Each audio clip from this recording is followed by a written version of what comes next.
Hi there. Let's make aloo dum with a white gravy and no onion garlic. In this recipe, newly harvested potatoes are cooked in a flavorful vegan spice paste that has sesame seeds and cashew in it. A winter special that you'll be able to enjoy with puri or paratha, just like me. Have you subscribed to my channel for easy, tried and tested recipes? For this recipe, you'll need medium-sized 8 to 10 newly harvested potatoes. Wash off the mud and using the blunt edge of the knife, just scrape off the thin skin. I have already steamed the potatoes till they are half done. Take a mixer jar and add in 1.5 tablespoons of khuskhus or poppy seeds. This is also called Posto in Bengali. 1 tablespoon of white sesame seed, maybe a bit more. 6 to 8 whole cashew nuts. 2 tablespoons of coriander seeds. Green chilies according to your taste. And about an inch of ginger. You could add in a bit more. Just slice them up.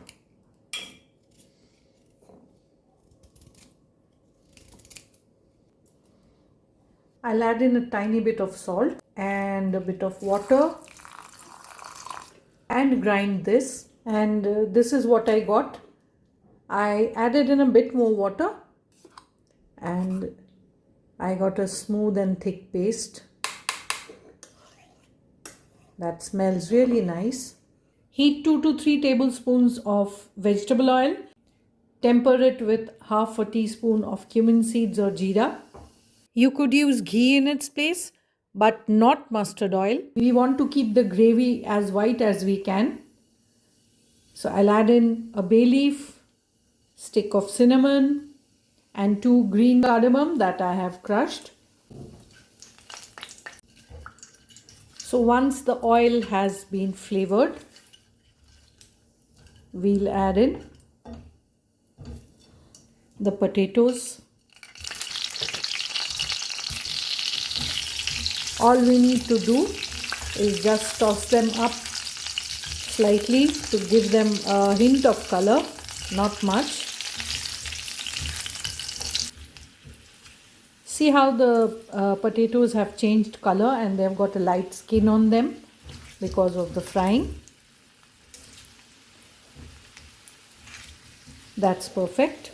Lower the heat and add in the prepared masala.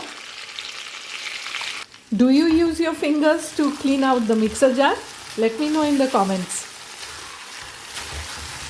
And now just keep frying it till the paste is cooked.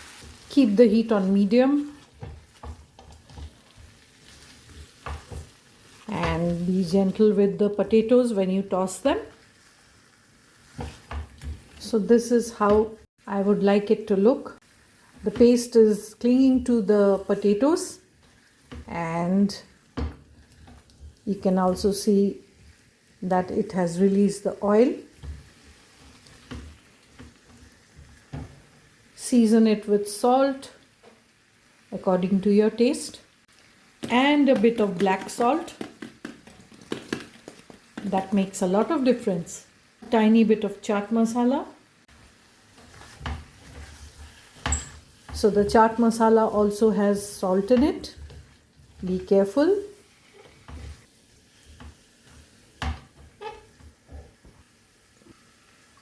Wash the mixer jar and pour in the water.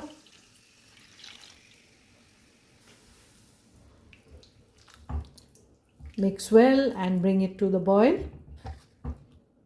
If you like the recipe, give it a thumbs up, share your feedback in the comments and I'll get back to you. Clean up the sides. Cover and cook on low for 2 minutes. Let's take a look.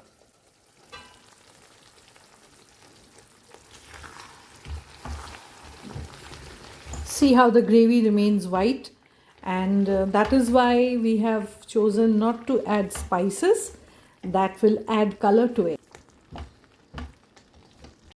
Add in a couple of green chilies. You could slit them or add them in whole. Look at how the oil has started to float on top. I'll give it a quick mix. The gravy will be thick and sticky, not runny at all. I'll turn off the heat. Heat a tablespoon of ghee. Temper it with a large pinch of cumin and coriander seeds, a large pinch of asafoetida or hing, and pour it over the prepared aloo dum. After a couple of minutes, give it a mix. So the tadka at the end really just takes it to another level, because this is a no onion, no garlic recipe, and hing does the magic trick. Sprinkle some chopped coriander on top. Serve the white aloo dum with puri or paratha, or even pulao if you like, and enjoy.